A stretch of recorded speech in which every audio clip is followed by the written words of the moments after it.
much. It's nice to be back for the last of these sessions. How have you enjoyed drinking from the fire hose? Well, it's a vast subject, and in my experience, both personally and from what I've heard from colleagues, it's been a very enjoyable time being up here for me and for them. You've been a great audience, and I hope you've learned something about the early universe and cosmology and the Big Bang from to structure formation to today and beyond, which is what I understand the topic of today's session is, and it's being presented by none other than Paul Bassett, who is the organizer of this series, and I provided consultation. I think Paul deserves a big round of applause.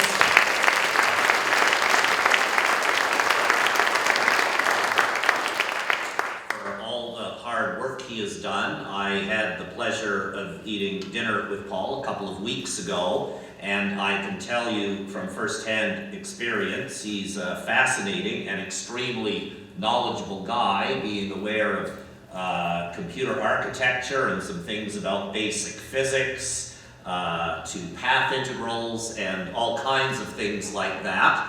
He has done a great job of organizing this series, and he has some very interesting thoughts and perspectives on where science will take us in the future and what the prospects it is that science offers for humanity. And so I think you'd much rather hear from him than from me, so let's give him a warm welcome.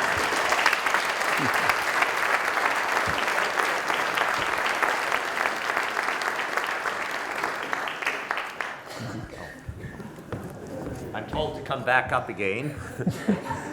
I am wearing my fancy t-shirt of the day, and I couldn't resist making sure that you had one as well. Oh. And this will also cover your mileage. Oh, thank you very much.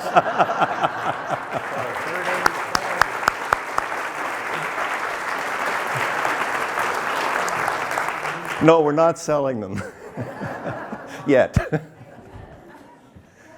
Well, hi everybody, and thank you all for coming.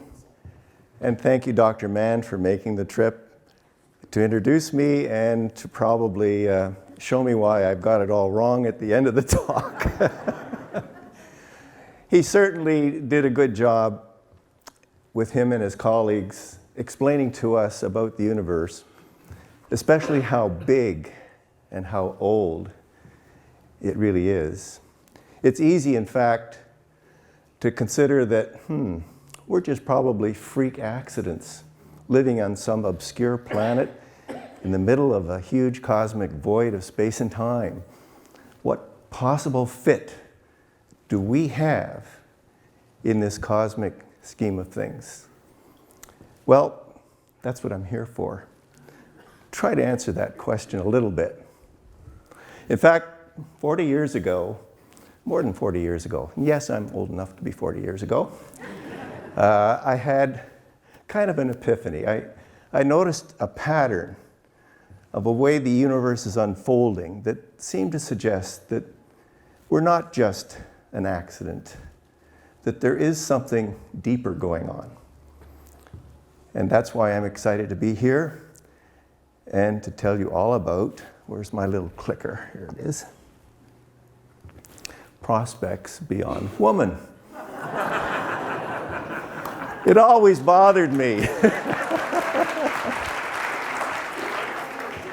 It always bothered me that that word man just, it did seem sexist, so.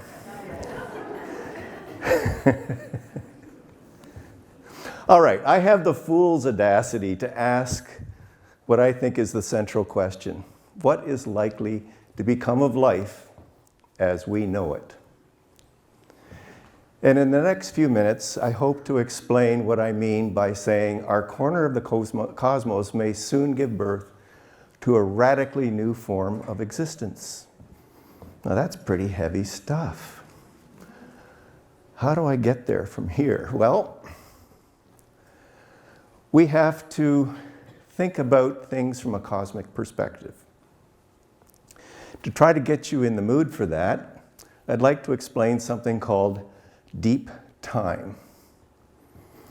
We're all used to living 100 years or more or less, watching history unfold over the past few centuries, but that's not deep time. I'll never forget watching a Nova show once on TV where the narrator was telling us all about how the Australian continent came to be. And he was sitting in a Land Rover in the middle of the Australian outback. Actually, he was driving down the highway. And he turned to the camera and he said, let's imagine that we're not driving this Land Rover at 60 miles an hour, we're driving it at 60 million years an hour back into the past. 60 million years an hour. That means that all of history, going back to the ancient Romans, the birth of Christ, would pass by us in 1/8 of a second. Keep driving another 10 seconds and we pass by the origin of human beings. Go an hour, a little more than an hour, 65 minutes to be exact, and we'd witness the demise of the dinosaurs. How long do you think it would take to drive at 60 million years per hour back to the origin of our planet, the Earth? Well, I did the math. You'd have to drive non-stop, day and night, for over 3 days. We think the dinosaurs passed away eons and eons ago, but that was only an hour into this drive. And that only takes us back to the beginning of the Earth. That was 4.6 billion years ago. So that's a small inkling of what I mean by deep time. So we're going to try to think of what's going on from that perspective, that cosmic perspective. Yes, we live about 100 years. And yes, in this last 100 years, we've seen stupendous events. We've seen the rise of nuclear power. We've seen men for the first time going to the moon, walking around. These are once-only events that we've been privileged to witness, and it's all happened in the last few years. How do I connect all these dots? On the one hand, 100 years is less than the blink of an eye in deep time. And on the other hand, we have an explosion of new knowledge, new technology. The old Chinese curse is, may you live in interesting times. Well, I can say we're living in interesting times, in spades. And if you think the last 100 years were momentous, you ain't seen nothing yet, baby. We have really no idea what's coming, but I'm going to try to give you an inkling of that as well. So that pattern that I said I noticed 40 years ago, I want to walk you through it. Because by seeing where we come from, it's going to give us an idea of where we're going. Dr. Mann gave us a great introduction to the Big Bang. He made sure we all knew that shortly after the Big Bang, there was virtually nothing in the universe of ordinary matter except hydrogen gas. Yes, there was a few little other things, but it was 99.999% hydrogen, if we did ignore dark matter, of course. So hydrogen is the simplest of all possible elements. It's a single proton with a single electron buzzing around it. So things were not very complicated in that sense way back at the Big Bang. Well, what happened after that?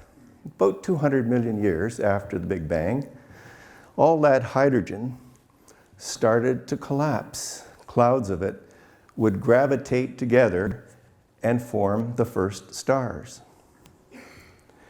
Now, those stars were not like the stars we see today. Our sun, as you know, thankfully, lives for billions of years. The big massive stars that formed shortly after the Big Bang only lived for a few million years. because they burn through their hydrogen so quickly.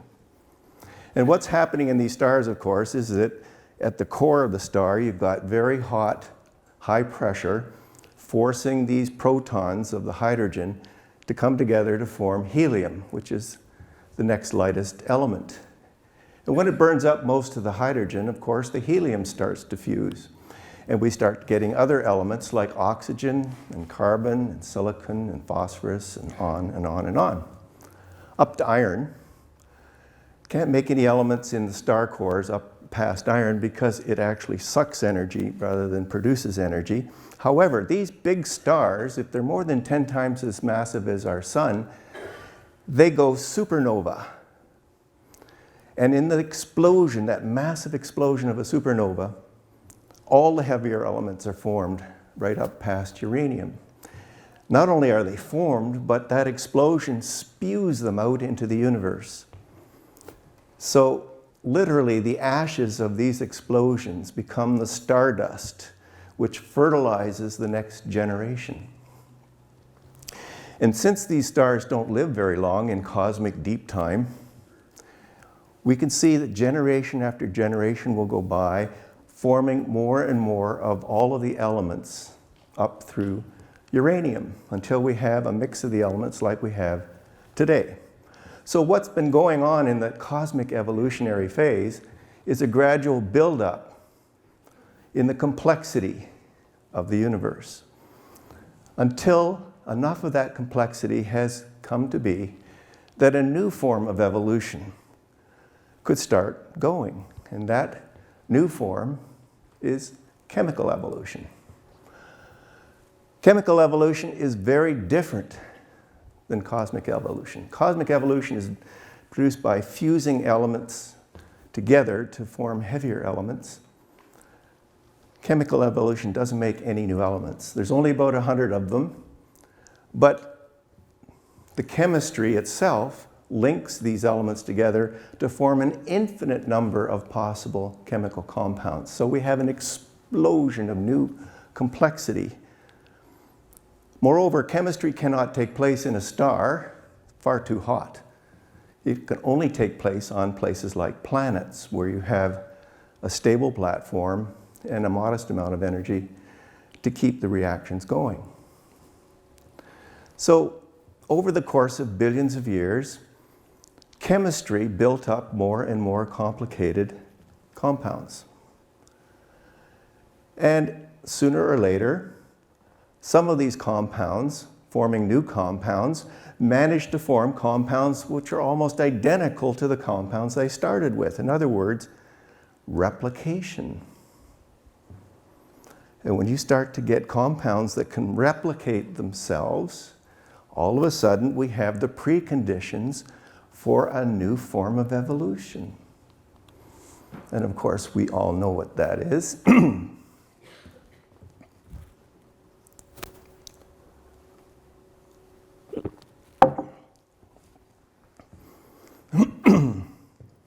Biological evolution works by very different rules than either chemical or cosmic. All of these forms of evolution continue on in parallel, but only after a certain level of complexity can a next stage of evolution start up.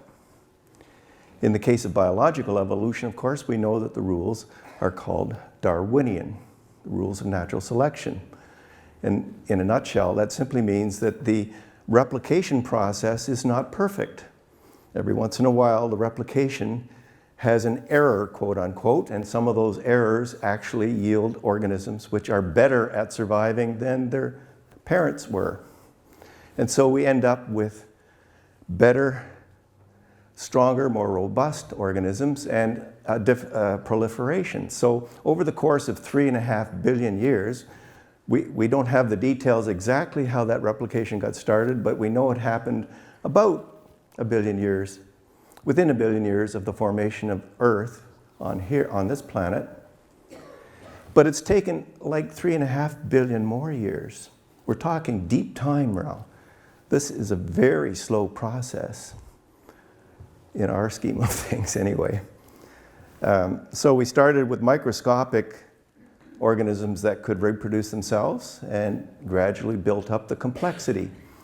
More and more complexity. Plants arose, simple animals arose, and now today we see a huge stupendous diversity of life all around us. And of course, we emerged from this stage, the third stage of evolution in the universe. So it's natural to see in this pattern that even though each stage of evolution operates by very different rules, they have this common pattern of building up complexity to the point where something new could take off that produces complexity far beyond whatever happened before. Complexity of an individual organism is far beyond all the complexity of chemical evolution. So, where are we going with this? Well, before I answer that question, I'll just sum up this slide by saying cosmologist Brian Schwim, is that how you pronounce him? Swim? Yeah. He says, you take hydrogen gas and you leave it alone, and it turns into rose bushes, giraffes, and humans.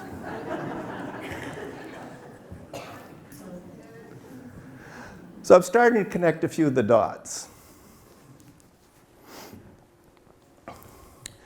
So today, we stand at the brink of both fantastic futures and self-annihilation. So let me deal with the bad news first, and then we'll go on with the good stuff.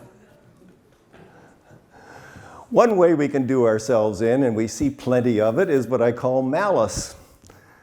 We're just out there killing each other and doing all kinds of atrocious things.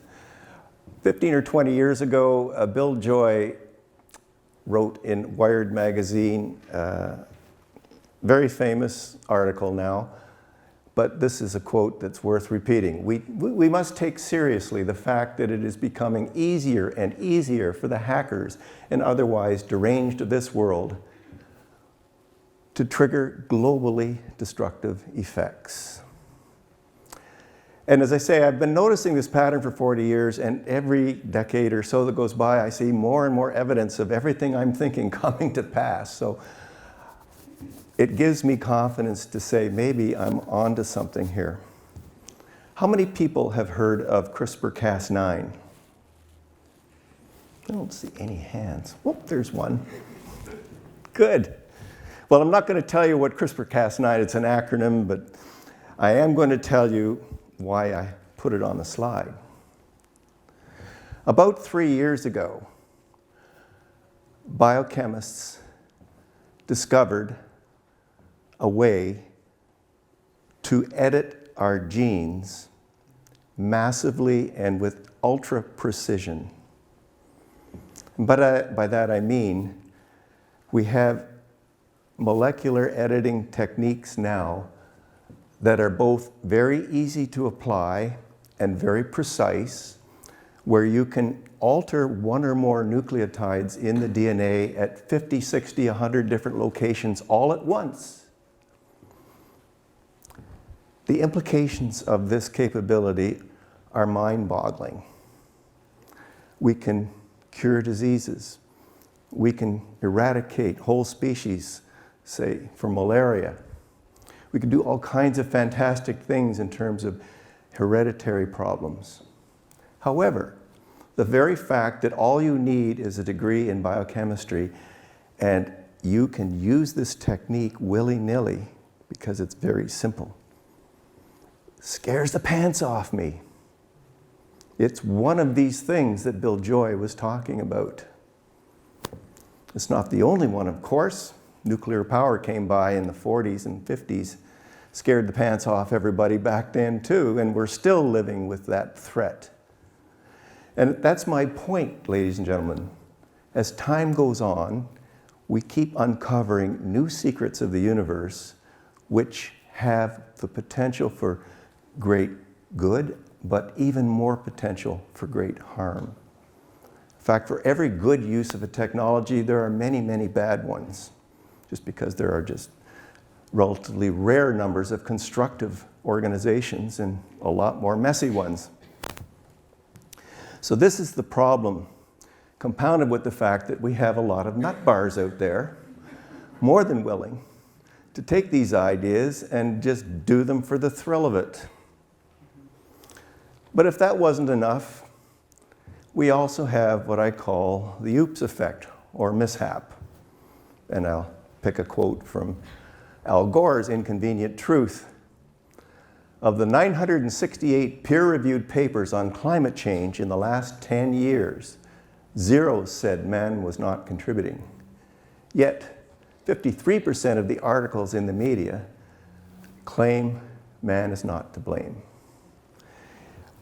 We have a willful ignorance of the things we're doing to ourselves, not because of malice, but simply because people don't want to accept hard truths.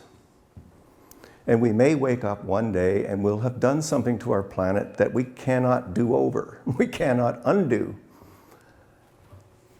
So there are many, many ways in which we can fall off the brink in the wrong direction.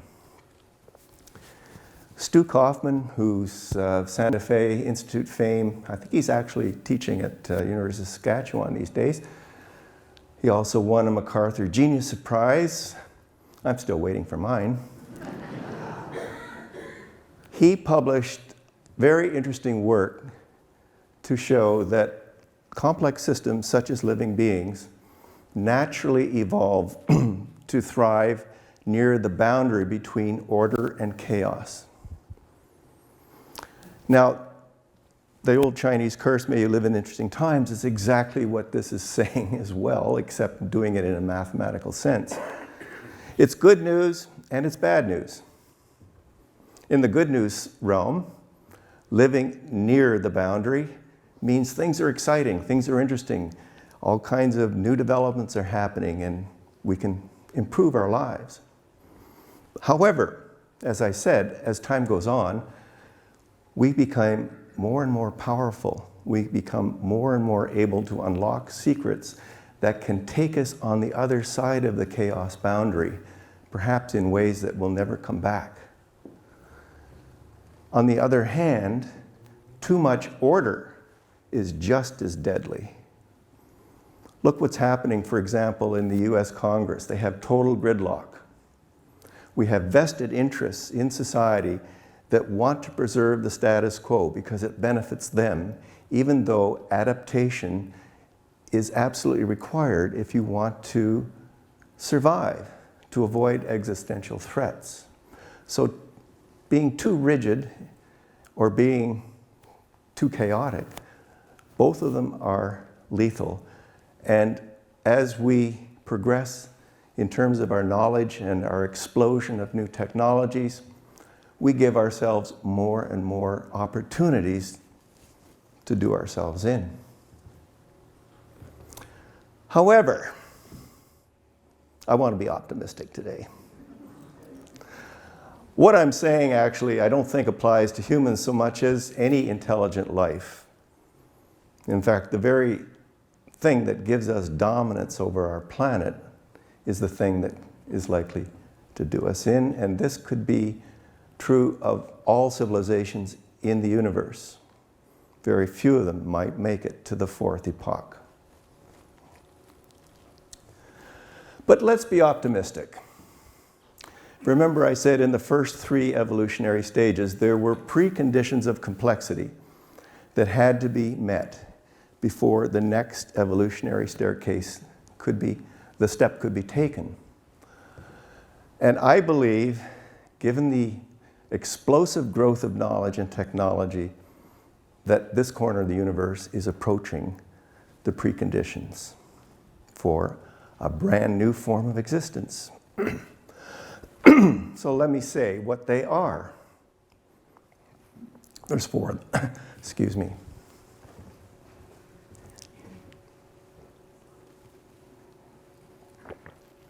4 Before I go on, are there any questions?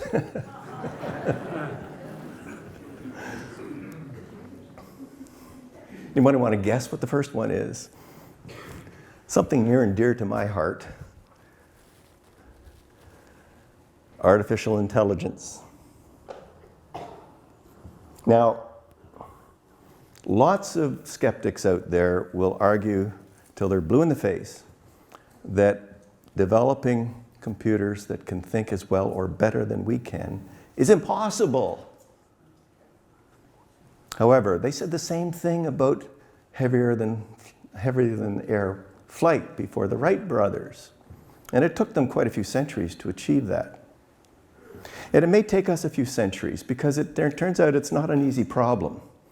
We are making progress, and you're hearing an awful lot about it. In fact, the University of Oxford has recently formed a new group, I think it's called the Planning for Humanity's Future or something, where they're worrying about the effects of developing computers that could be smarter than us. We have people like Elon Musk and Stephen Hawking worrying about this question in public. And of course, we do have real threats in terms of autonomous weapons. Robots that can take their place on the battlefield and decide who to aim at and when to fire the trigger. So yes, there is tremendous potential for self-destruction here, but will robots really take over? Even Dilbert got into the act. I'm programming our robot line to emotionally manipulate their owners into buying upgrades. You're teaching cloud-connected robots all over the world how to surreptitiously control humans? Technically, yes, but free will is an illusion anyway. Well, if it isn't, it will be. So, will robots keep us as pets? I don't think that's where we're headed. Why am I optimistic given everything I've been saying lately? Well, if you look at the research, the first place that people are trying to apply intelligent machinery is into helping people. We've already figured out how to give the blind and the deaf a measure of sight and a measure of hearing by directly wiring their neurons to certain kinds of silicon chips that can play the role that their eyes and their ears can no longer play. We've already figured out how to control computers wirelessly through pure thought. So there is one huge opportunity and an immense desire here for us to actually become cyborgs, to hybridize new technology to enhance and overcome human disabilities. So I don't think that it's going to be an us versus them scenario. I think it's going to be we are going to become them, or vice versa. They are going to become us, or some hybrid in between.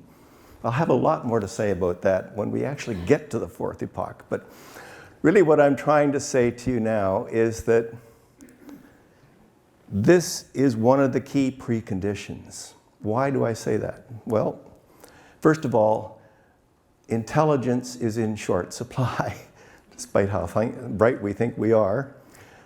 There are many, many problems which we can't really do much about, and it will be the enabler to many of the other preconditions. I'll say a lot more about that when we get to the fourth epoch, but for now, we'll have a break.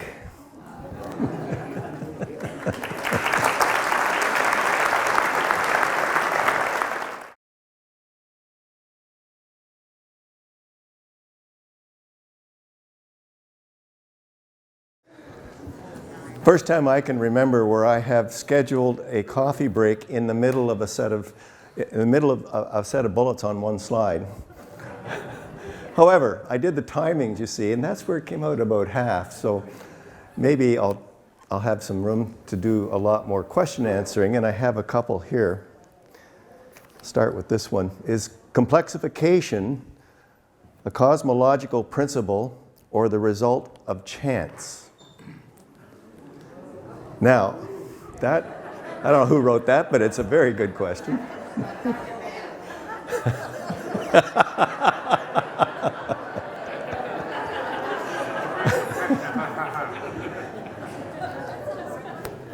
I mentioned Stuart Kaufman on a preceding slide there at the brink. He's done the most work that bears directly on that question. And what I really like about his work is that he basically shows mathematically that there are a number of, quote, self-organizing principles at work in the physics of our universe. For example, snowflakes. Every snowflake is different from every other one in microscopic ways, but nonetheless, there's a pattern there that's often beautiful. That's a self-organizing principle, the way the crystal grows, the crystals of ice. There are many, many other principles like that at work all the time, and we're not aware of them. And there's nothing magic about them. They're just logical consequences of the rules of physics. So, on the one hand, you have a number of self-organizing principles or processes working at the microscopic level and at other levels as well. On the other hand, you do have chance. Stuart Kaufman also wrote a book where he talked a lot about the juxtaposition of two things that normally don't have anything to do with each other. He calls it the adjacent possible. Just putting two things together that normally have nothing to do with each other, and chances are high that some sparks will fly, i.e. some interaction might take place which will produce novel behavior. So when you combine self-organization with chance, and the third ingredient is energy. You have to have enough energy in the environment to make all these things jiggle together so that the chance things come together with the self-organizing things, and with the energy evolved is able to catalyze a new structure, novelty. So I wouldn't quite call it a principle per se, but we have this ability to beat the second law of thermodynamics at the expense of the wider environment if we have ample energy combined with adjacent possible and self-organization. So that's the best I can do to answer that question. Anybody else want to follow up on that one?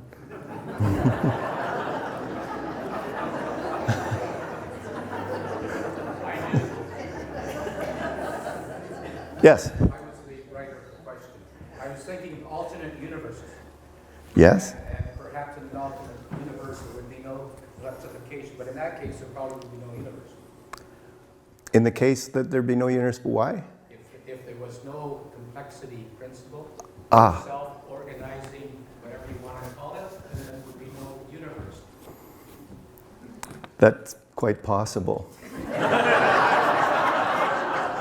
have trouble enough with this universe.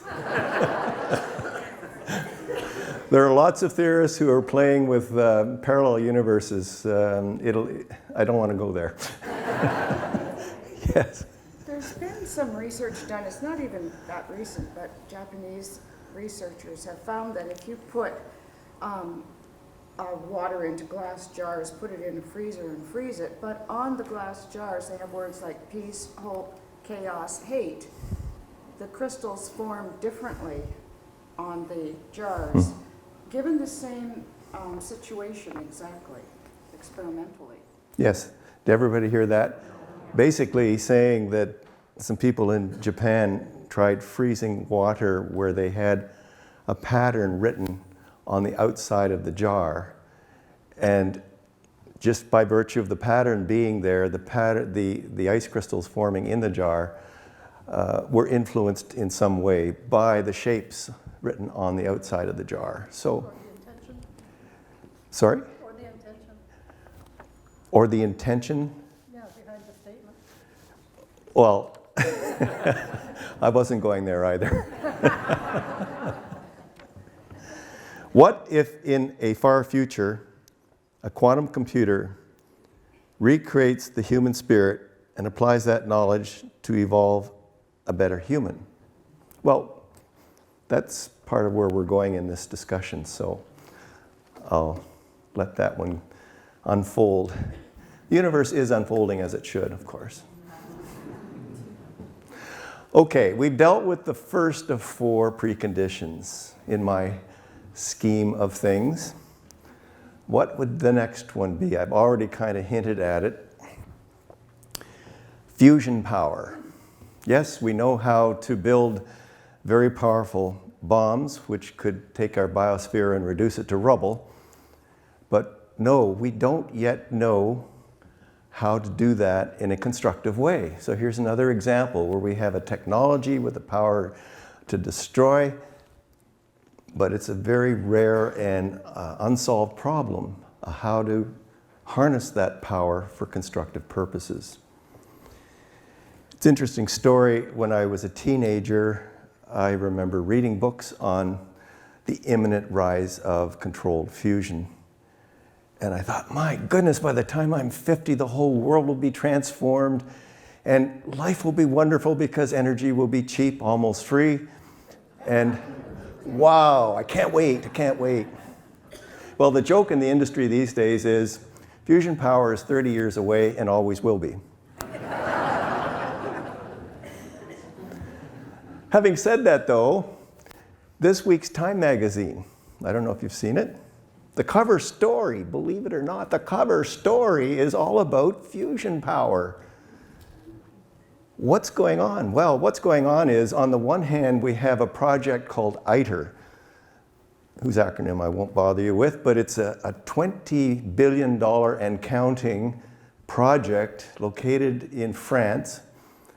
A consortium of the big developed countries are plowing money in to build a scale model fusion reactor, which won't go on the grid, but will prove that they can actually get more energy out of it than they put into it in order to make the fusion happen.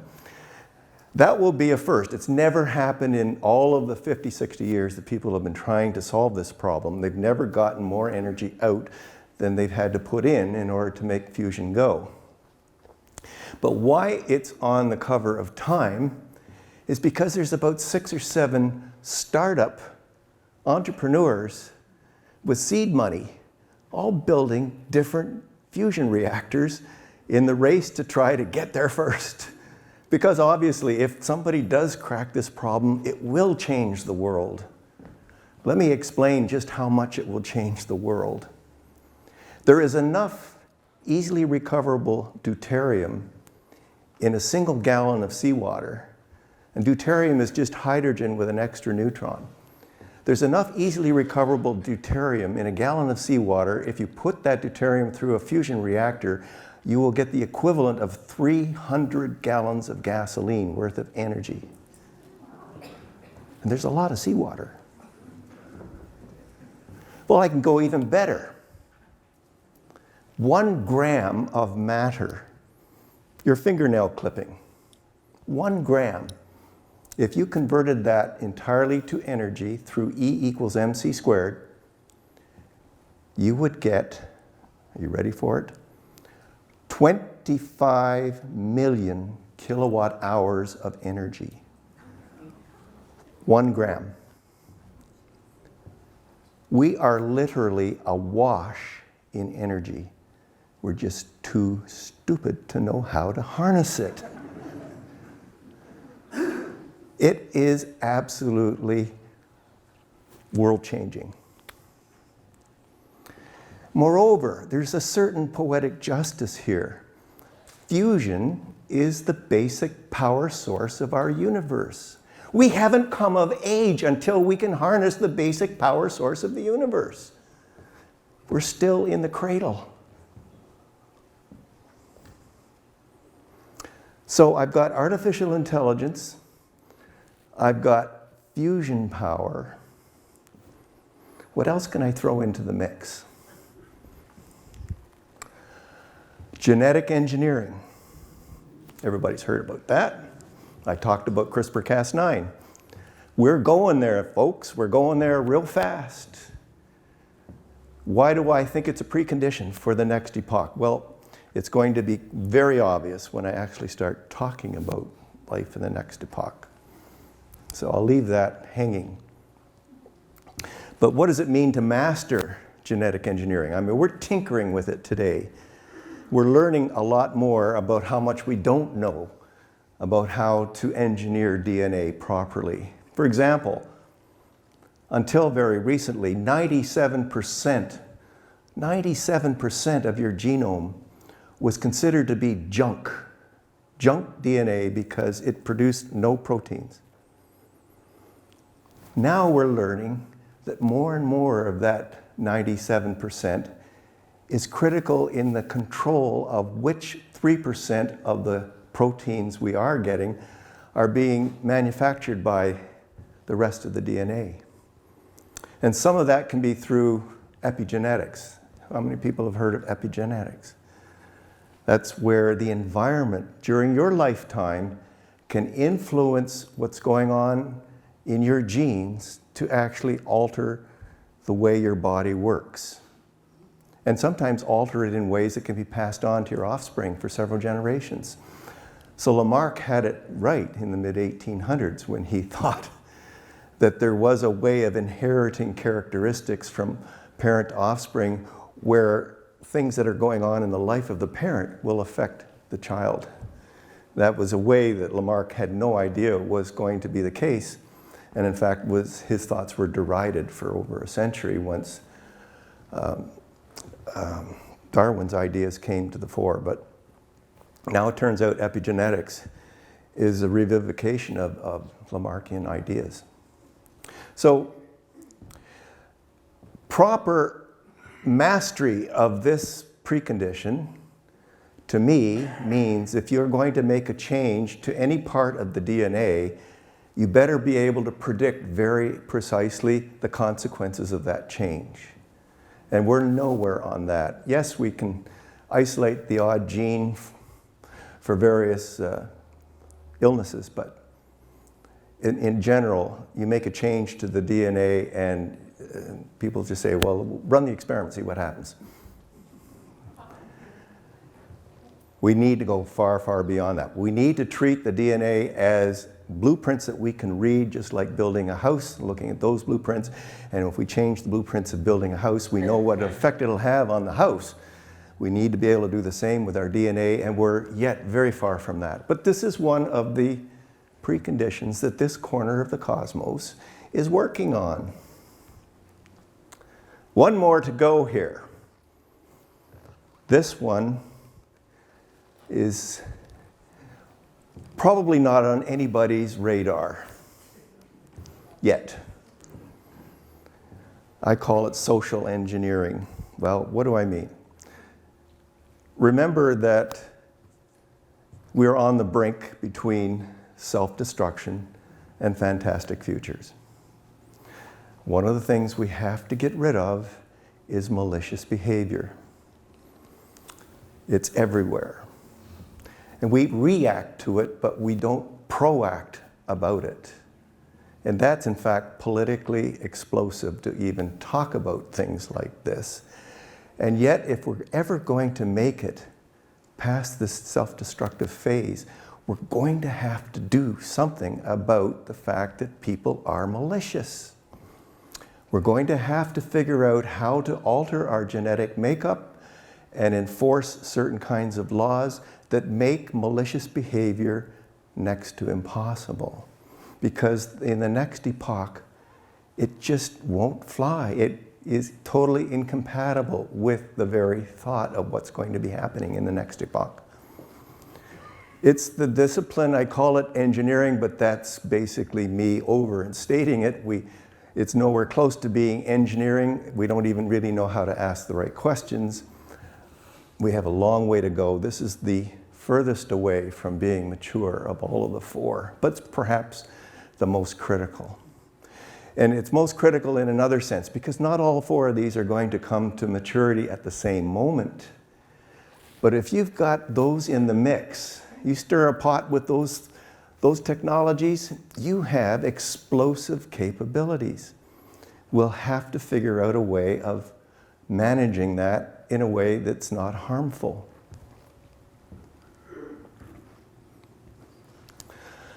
Okay, folks, we're getting close.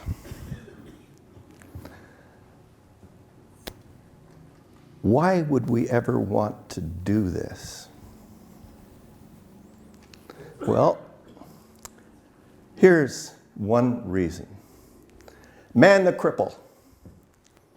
And I really mean that. We have evolved on this planet because it's a Goldilocks planet where we have certain narrow ranges of things that we can perceive, and we're very finely tuned to those ranges. But look at the electromagnetic spectrum, for example. Oops, sorry. What did I do? There we go. Right here. This little band is sandwiched between a much larger band called the ultraviolet and another even larger band called the infrared. Our eyes only see in this band. What if we could expand our eyesight to see into the ultraviolet, to see into the infrared? What a rich environment we would perceive that we're totally insensate to today. And I can say exactly the same thing about our range of hearing. What if we could hear like a dog could hear? What if we could hear like elephants hear in the infrared band? Our temperature sensitivities are extremely narrow. On and on and on. I say man the cripple because we are so limited in the capabilities to be sensitive to information that's out there. We have to rely on all kinds of fancy external equipment to do that, and it's only second and third hand that we get that information. We'd like to be able to enjoy it directly. And I say dead, of course. Remember deep time. What is 100 years in the scheme of things? It's trivial. I can't stand the thought that I'm not going to be here for 1,000,000 years.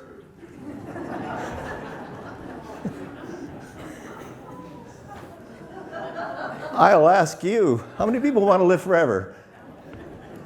I didn't think so. And that's my next point. Superhumanity is very scary to most people. So much so that I think that people would be trying to ban it. Certainly the Republicans would. So I'm proposing that if we're ever going to get to the fourth epoch, it's probably not going to be on the earth. It's just too hostile. The people are too fearful and too antagonistic to the kinds of radical thoughts that I'm throwing at you today. In fact, what I suspect will happen is that we will have an artificial colony in space, not on another planet, but we'll build our own using fusion power. Of course, it'll take that much kind of power to build. We're looking at a long cylinder from one end, maybe 50 kilometers in length, slowly rotating on its long axis to simulate gravity on the inside surface. So people could live on this artificial Earth and they wouldn't have volcanoes to deal with, they wouldn't have bad weather, they wouldn't have earthquakes, they'd have just a real Goldilocks type of environment. But the people who are going to be into the next epoch are not going to be on this planet, just because the rest of us humans won't tolerate it. They'll be so antagonistic. I mean, they'll have as much concern for the people in this environment as apes and chimps have for us, which is pretty much none. All right. We're here. And folks, everything I'm about to tell you, I did make up. However, it is based on sound science. It's based on an awful lot of thinking about where we've come from and how we got here and what's happening next. The first and most important change is getting rid of this trivial lifespan of 100 years. We will have what I call de facto immortality. Of course, literal immortality is not in the cards, given that the universe probably, as Dr. Mann pointed out, end in a heat death, where the acceleration will have expanded everything away from us and all of the stars will have burned out and there'll be nothing but black holes, and even they finally evaporate. So no, there's no literal immortality here. But when I say de facto immortality, I mean basically we can live in healthy, youthful state as long as we want to. So you don't want to live for 1,000,000 years, that's fine. Check out. Or say, wake me up when it's over 10,000 years from now. I want to see what happens then. Point is, we will have the means to genetically engineer ourselves to have perpetual youth. Now, what happens if we get hit by the proverbial bus? That's always a possibility. Well, one of the functions of society will be to act as a repository. So periodically, you will go to your local memory bank and checkpoint yourself. So a complete specification of your body, your mind, your personality, your memories will be sequestered by society in case you do get hit by the proverbial bus, in which case they can reincarnate you. In other words, we don't have to worry about the afterlife. The afterlife is within our grasp in the physics of this universe. A far more interesting and satisfying notion of immortality than conventional religion would preach at you. So let me ask again, how many of you would be interested in living as long as you like in a very youthful, healthy state? Yeah.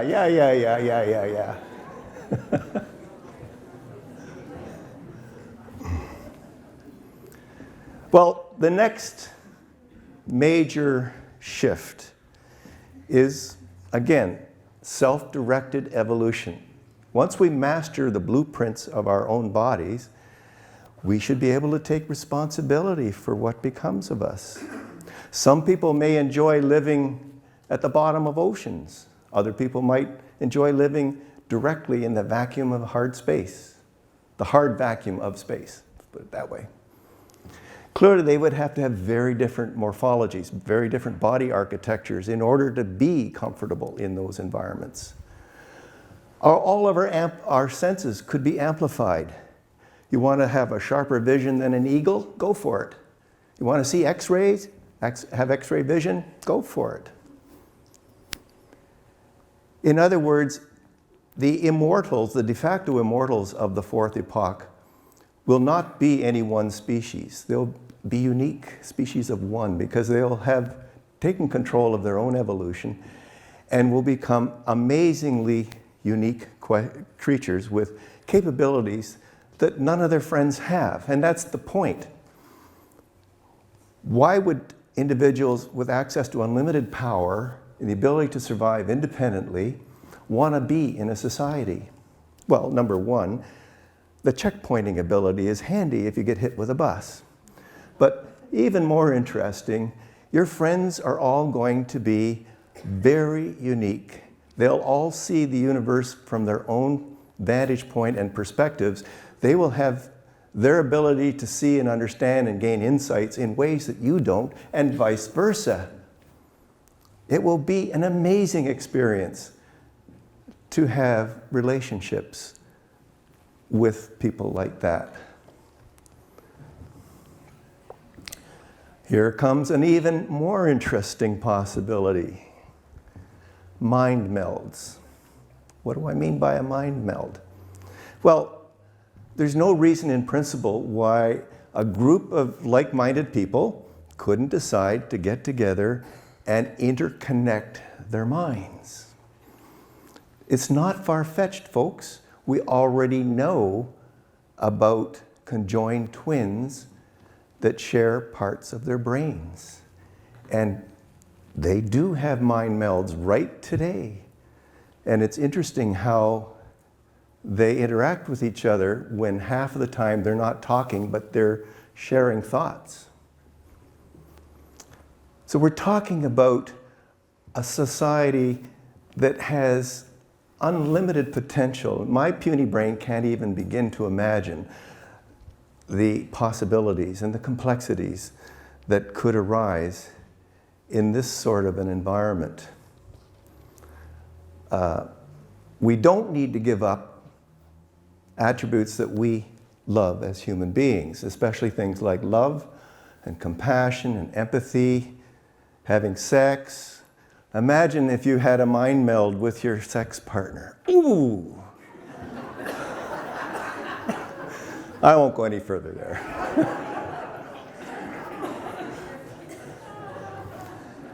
So, societies will be rich and vibrant because of the diversity of information that each member of society is able to absorb and integrate and share with other members of society which are equally divergent.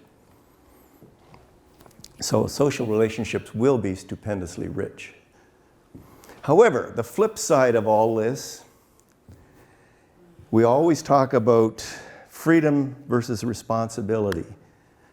And here again is where social engineering has to play the predominant role. If you're going to mind meld with a group of like-minded friends, you're going to have to be willing to subjugate yourself to conform to the rules of membership in that group, and you'll have to go in knowing that there's rules for membership, there are rules for changing the rules if you don't like them once you're in there, and there will have to be rules in advance that say, here's how you decouple gracefully so that you don't harm others in the process.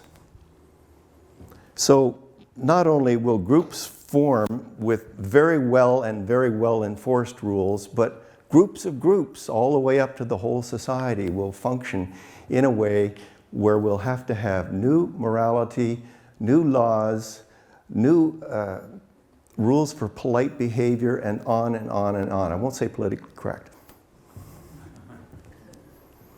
That's what really social engineering has to come to. It'll have to be worked out and tested long before we actually go down these paths.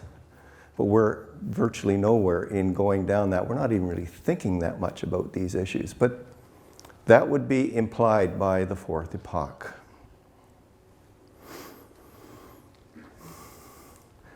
Now, obviously, as I said, I am making this up. And there are plenty of skeptics, but I'd like to make sure you're feeling comfortable being a skeptic yourself. Man will never reach the moon regardless of all the future scientific advances, said the inventor of TV. There is no likelihood man can ever tap the power of the atom, said a Nobel Prize winner in physics. Heavier than air flying machines are impossible, said Lord Kelvin. Only 1895, like he was only a few years too soon. Yes, skeptics abound, and I'm sure that much of what I've just told you will never come to pass. But if even 10% of it does, it will be far beyond the third epoch which we currently live in. So, coming to the end, I would like to stimulate some discussion. I've been doing all the talking virtually, but I'll put some bullets up to maybe get the juices going. Will the universe ever get boring? If you're going to live forever, de facto, is that not just a kind of a boring prospect?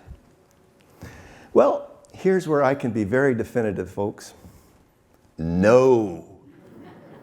Let me tell you why. I come from a background of computer science. I study computational complexity. It's well known in my field that almost all problems are computationally impossible. And if they're not impossible, they're computationally so hard that even if every atom in the universe was part of a supercomputer working in parallel, these problems cannot get solved in any universe lifetime that we're willing to tolerate. We are awash in challenges, difficult, hard challenges. And so any society in the fourth epoch will be endlessly challenged trying to come up with partial solutions to these otherwise unsolvable problems. So no, there's no chance that we will ever get bored living for millions and billions of years. Is there intelligent life in the universe? Again, nobody has a definitive answer, but let me ply you with mine. I made reference earlier to the fact that I thought that very few civilizations in the universe will make it to the fourth epoch for some of the reasons that we've been talking about, this balance between self-destruction and the fact that our own intelligence is probably the strongest mechanism for our undoing. Well, I have one piece of evidence to support my thesis.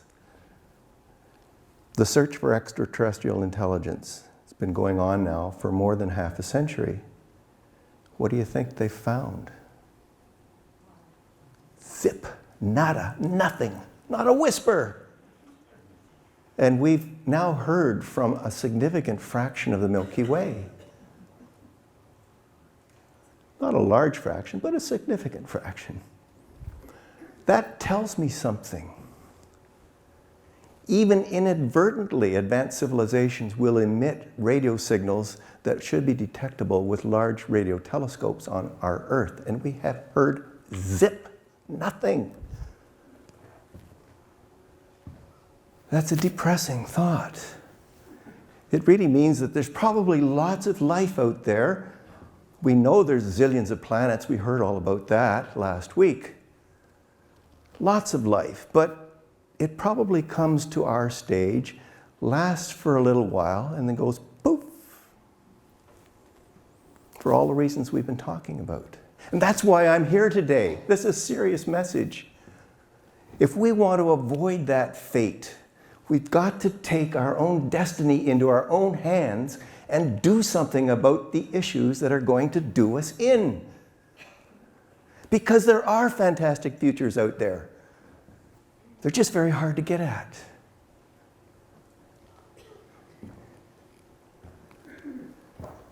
Ooh, there's a one. The meaning of life. Lots of pessimists would say, the universe ends in a heat death, life is meaningless. Why are we here? There's no point. Well, again, if I refer back to the patterns that I've been presenting you with, cosmic evolution, chemical evolution, biological evolution, and now the fourth step. How many more steps are there? I have no idea if there's a fifth step, or a sixth, or even what they could possibly be about. But what I do know is that complexity keeps rising. We get to one stage, complexity builds up. It enables the next stage, complexity builds up. Enables the next stage, complexity builds up.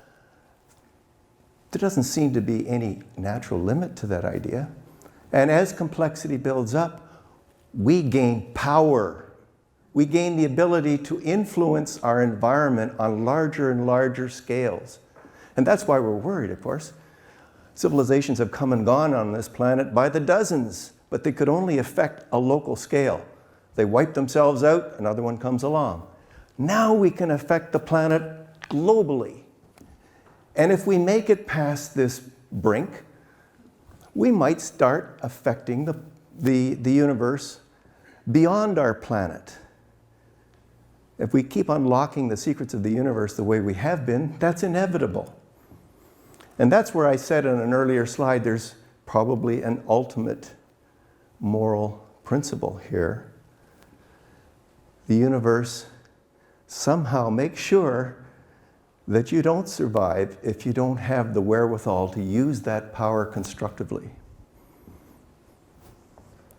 You don't want to start affecting your neighbors.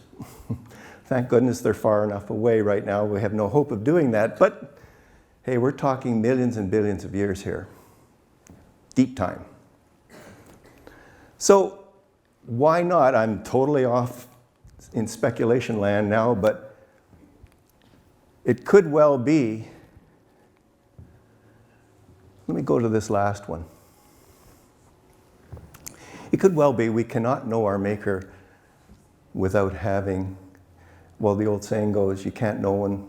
You have to know one to be one, or you have to be one to know one. That's it. You have to be one to know one. The universe has been around 798 billion years. It might take a few billion years for us to understand even how to understand God, if God in fact is out there.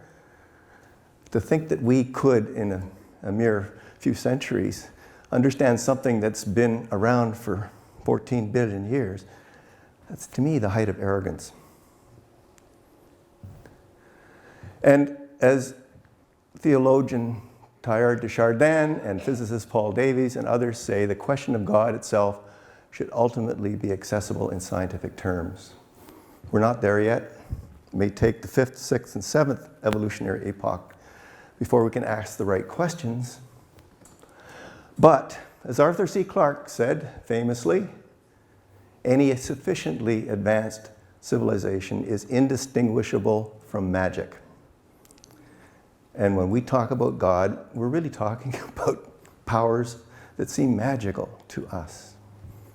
So, life after death we've already kind of dealt with. There's no need to wait for our conventional death. Once we reach the 4th epoch, it's possible to keep on going with all your memories intact, except for the period of amnesia.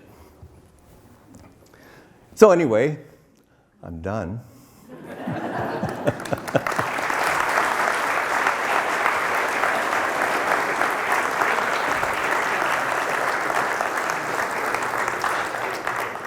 More questions, please. Thanks. Individuality and free spirit will trump the perfect society. That's not a question. I don't know what Trump means. I don't want to talk about that Trump. Destroy your perfect society. There is no... Have a peace society. I hope I didn't give you the impression I was talking about a perfect society here. Not at all. Remember, I said that the universe will never get boring. The society will always be imperfect in the sense that it doesn't understand the answers to many, many problems, that it will spend its time and resources trying to. Individual and free spirit, that's exactly the dilemma of social engineering, is how to preserve individuality and free spirit while getting rid of malicious behavior. You need the balance, you need good and bad. Yes, well, getting hit with a proverbial bus is a kind of malice. It's kind of a malice of nature, right?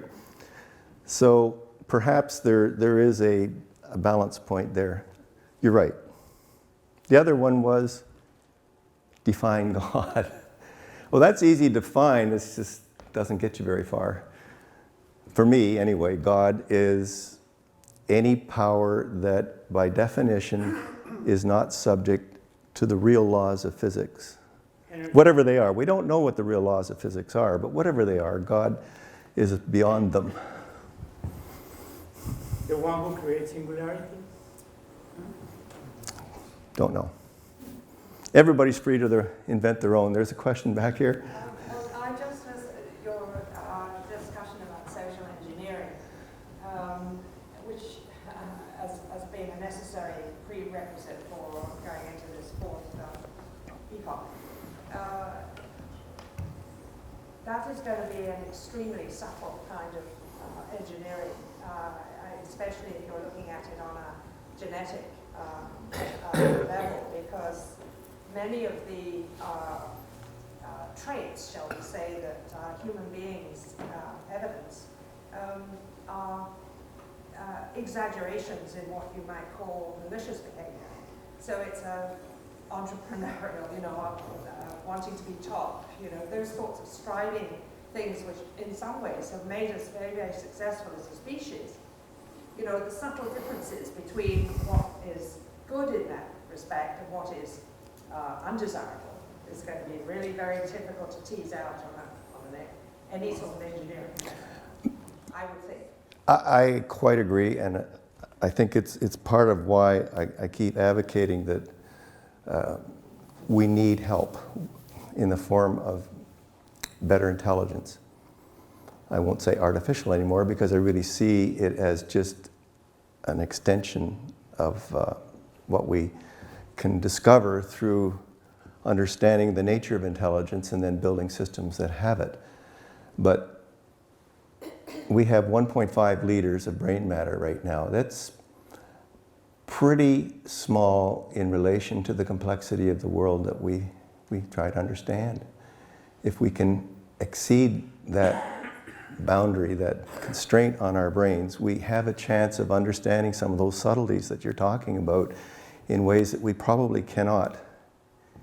In fact, as I was saying to Professor Mann over dinner, I've been sort of following the chess literature about computer chess, and they now have programs for playing chess endgames that beat the pants off any human player in the endgame part of chess. But if you watch the moves, it could probably announce mate in 250 moves. But getting from here to 250 moves where the checkmate is, it will appear random to any human being.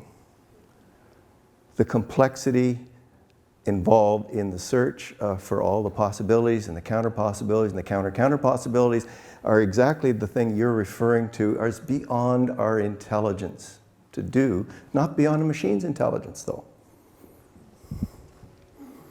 Yes?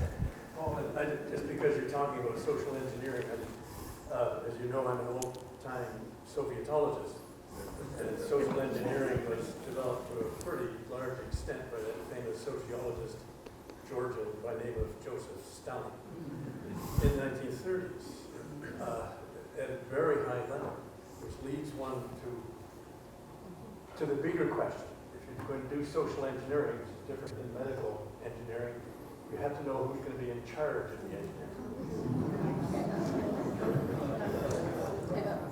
Absolutely.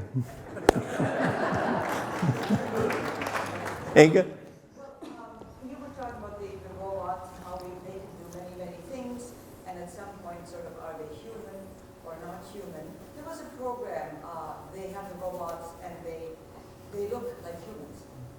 They can think, they look like we, they can model them, but there's something missing in them. They may be very intelligent, they may be able to do, say, beat you in chess, but that inside where we live isn't in them. So they will never really be us. Yes, well, Inga's question is, even if you have a machine that is really intelligent, it won't be like us for all kinds of reasons, like machines don't tend to have emotions. That's true, and that's in fact a good thing, in my opinion. I would rather see a truly intelligent device give me insights that I couldn't get myself because I'm hamstrung by the limitations of my form of intelligence. So I would welcome a diversity of machines. And it's kind of like the analogy with flying machines. I mean, we don't flap our wings to fly, but we can fly higher, faster, and further than any bird. It's a different way of flying, but it gives us advantages that we ourselves don't have, and we enjoy those advantages. The same will be true for intelligence in machines. What about emotions? What about emotions? Well, again, we evolve to survive, and our emotions are a critical part of our ability to respond to our environment.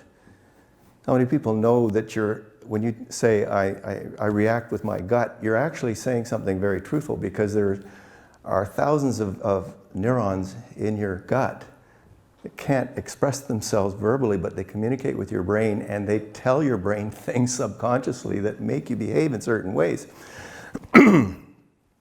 Emotions is another form of brain interaction with parts of our body that gives us the ability to survive in stress situations. Sometimes emotions go the other way and harm us in stress situations. In principle, though, the notion of an emotion is, in effect, based in information. We don't today know, but we will eventually understand what are the information contents that give rise. How do you, in effect, create emotions? It's a biochemical process, but that's also information. Everything turns out to be information. It's just how do you embody it? How do you represent it in different physical forms? We happen to use carbon-based biochemical organic molecules, but in principle, if we understand the ideas of emotions, they can be embodied in other forms, not just biochemical. We're not there yet, but we can't rule it out. I have a feeling that we've been talking about going from one kind of evolution to the next, to the next, to the next. And I suspect that what really is going on is that all four epochs are continuing to evolve. And so this raises the level of complexity quite a bit. Also implies that when we talk about us as humans, we tend to think that we're fixed. And all of this other stuff is out there. I don't think we're fixed. Is there a question there? I'd like you to comment on it. I absolutely agree we're not fixed. Nothing is fixed. It's all relative. Something you think is fixed is just changing slower than other things that you think are varying. I mean, we don't see continental drift, and yet every day the continents are spreading at the rate of our growth of our fingernails. We can't see it. But if we were around for a few 100 million years, you'd definitely see it. So nothing is fixed. You're absolutely right. It's just what time scale does it change on? And if it changes slow enough relative to the things that matter to you, you can assume it's fixed for all intents and purposes. If it doesn't, or if you misjudge the rate at which it changes, then you could be in trouble. I guess where I was going was when we talk about biological evolution and then moving to another epoch, we're kind of implying that the biological evolution is fixed at that point, or the chemical evolution is fixed. I didn't mean to give that impression at all. Every nested level is continuing to evolve using its own rules. The universe is certainly evolving, as we know. Black holes are growing and stars are burning out. We won't create any new elements. That's kind of done. But chemical evolution, there's no reason why interesting new chemical compounds can't arise without having anything alive around to see it or make it happen. So yeah, all these things continue in parallel. The fourth epoch will come and the third epoch will keep going as well. The question is there a fifth epoch? I don't know. Any other questions? I should turn it off. One more. Yeah, you said at one point you use chess games and rules, and you just said what I think is true is that humans see a rule and they violate it and create another one. So it's freedom that's more interesting, which leads me to the real question. We already live in a society that over the last century has reduced the rate of violence, I think, significantly and expanded the area of peace. So maybe the utopia you're talking about is in the seeds of this society and has a lot to do with not following rules. Okay, I'll just repeat that for everybody. I think, tell me if I get it wrong. Vince is saying that the seeds of peace or less violence are already alive and growing well in our society because we can witness. In fact, who wrote the book that said the nature are better angels or something? Pinker. Yes, Pinker, Steven Pinker. He takes the slightly longer time perspective and shows that we were really, really vicious back a few centuries ago, and the more centuries back, the worse we were. And then the rate of mortality of ordinary people as a percentage of the population was much, much higher than it is today. So we are moving in the right direction, and that is very welcoming. And of course, I'm standing here encouraging us to be even more sensitive to this. It's a race against time in my mind because the nut bars are out there. And despite our efforts to bring peace, it only takes a nut bar flying into a World Trade Center to spark all kinds of unpredictable, nonlinear effects in our society. You could reverse that to the opposite, to a bad nut bar, to a good nut bar. I could reverse it to a good nut bar. Well, I hope that's what the geniuses of the world are doing. I got one sitting in front of me. Thank you very much.